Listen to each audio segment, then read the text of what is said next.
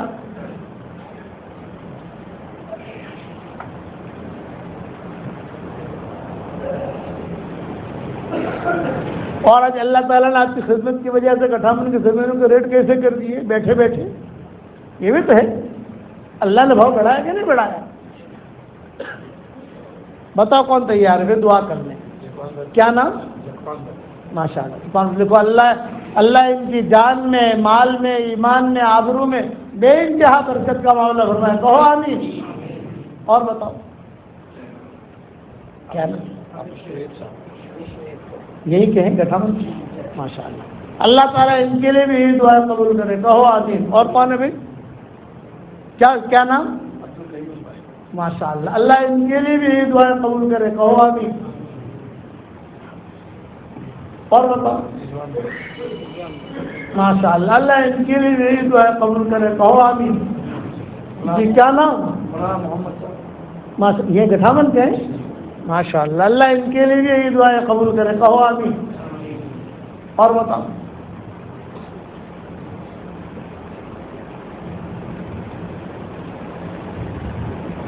اور فرماؤ. سنو ماشاء اللہ. اللہ ان کے لیے بھی یہی دعائیں قبول کرے. کہو آمین. میں نے کل ان کو کہا, مولوی یوسف سے کہا یا ان سے کہا, میں نے کہا گٹھاون کے حالات ماشاءاللہ اتنے اچھے دیکھ کر میری ہمت یہ بڑھ گئی کہ پیر ذوالفقار کو یہاں بلاؤں اور مولوی طارق دیبل کو یہاں بلاؤں. میں نے دونوں سے کہا کیا میں گٹھاون کا ماحول دیکھ کر میری ہمت اتنی بڑھ گئی, لیکن میں دعوت دوں گا تو انکار نہیں کر سکتے. میرے اتنے قریبی تعلقات ہیں.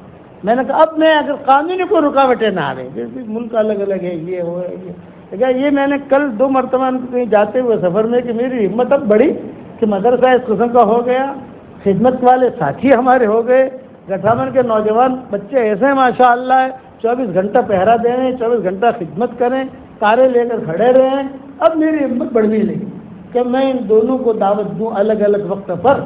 اب پھر کیا پروگرام بنتا ہے, کیا کرتا ہے, وہ تو یہ لوگ جانے جو بھی ہے وہ, لیکن یہ ہمت میں نے یہ کھل کر کیوں کہا, اندر کی خوشی ہوئی مجھے جب ہمارا یہ علاقہ اپنی جگہ ہے, لیکن ہمارا گاؤں تیار ہو گیا. ہمارا گاؤں بالغ ہو گیا. پہلے نابالغ تھا, اب ماشاءاللہ بالغ ہو گئے, یعنی کام کرنے لگا. اللہ چاہے کہ آگے بڑھو انشاءاللہ. یہ اور نام بتاؤ اور بتاؤ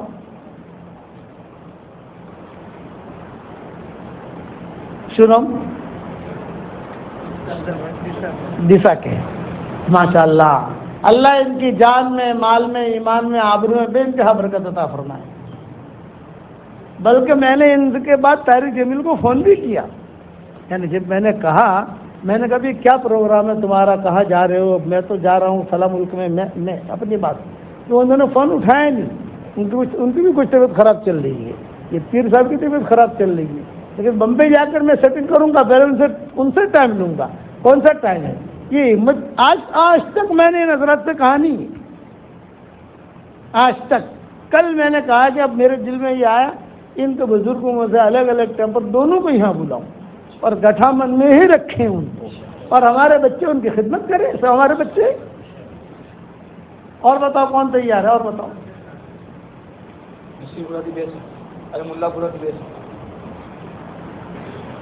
ماشاء اللہ ماشاء اللہ ماشاء اللہ، بہت خوشی.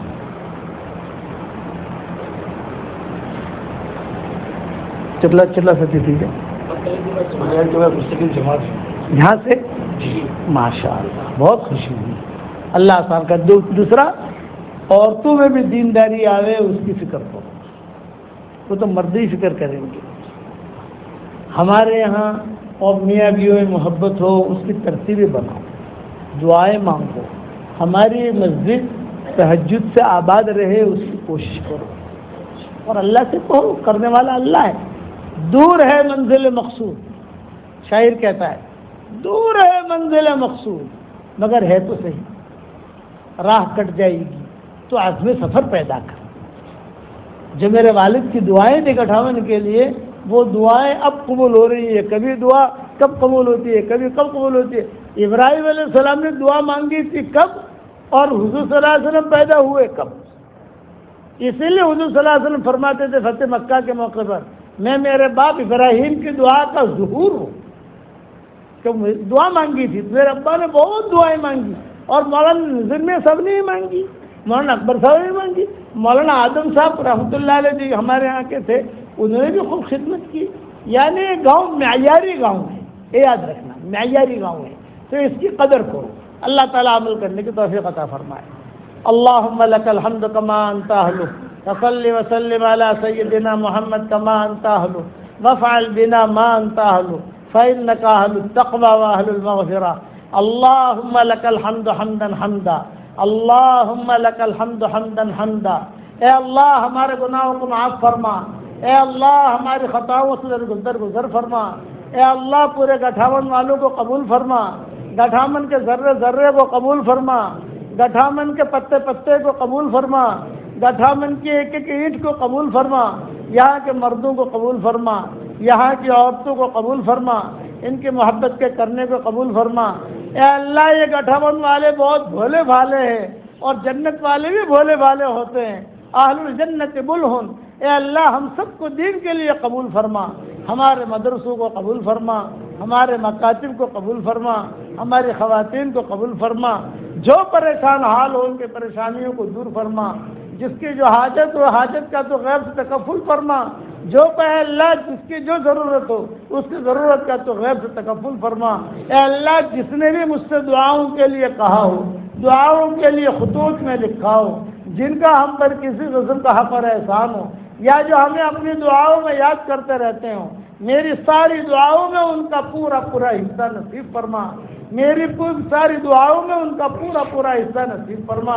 جن کے لڑکے اور لڑکیاں شادی کے لائق ہوں، غیر شادی شدہ ہوں، بہترین جوڑوں کا ان کے لیے انتظام فرما. جو بے اولاد ہو نیک صالح اولاد انہیں نصیب فرما. جن کے اولاد تو ہے مگر نافرمان ہیں، ان کے نافرمان اولاد کو فرما بردار بنا دے. اے خوبصورت پردے والے، اے خوبصورت چادر والے، ہمارے عیبوں پر پردے ڈال دے، مستفید الاخیار میں شامل فرما دے. اے اللہ برکتوں والی بارش نازل فرما، رحمتوں والی بارش نازل فرما، برکتوں والی بارش نازل فرما، رحمتوں والی بارش نازل فرما. اے اللہ جس کی جو ضرورت ہو اس کی ضرورت کا تو غیر سے تکفل فرما. اے اللہ جو مانگا وہ عطا فرما، مانگنے سے رہ گیا وہ عطا فرما، اور اپنے فضل و کرم سے ہماری ساری دعاؤں کو قبول فرما. جس کرم سے آپ نے ہمیں یہاں گٹھامن کی مسجد پہ جمع کیا ہے اسی کرم سے جنت کے بازاروں میں اور جنت الفردوس میں ہماری قیامت تک کے آنے والی نسلوں کے ساتھ تو ہم سب کو جمع فرما دے۔ اے خوبصورت پردے والے، اے خوبصورت چادر والے، ہمارے عیبوں پر پردے ڈال دے، ہمیں مستفید الاخیار میں شامل فرما، ہمیں عباد صالحین میں شامل فرما، ہمیں مستفید الاخیار میں شامل فرما۔ اے اللہ، جو مانگا وہ عطا فرما، مانگنے سے رہ گیا ہے وہ عطا فرما۔ میری تشکیل پر جو روزانہ 313 مرتبہ سورہ اخلاص پڑھنے کی عادت ڈالے، اے اللہ اس کی ساری دعاؤں کو قبول فرما اور اس کی ساری حاجتوں کا تو غیب سے تکفل فرما اور اپنے فضل و کرم سے ہماری دعاؤں کو قبول فرما۔ سبحان ربک رب العزت عما یصفون وسلام علی المرسلین والحمد للہ رب العالمین۔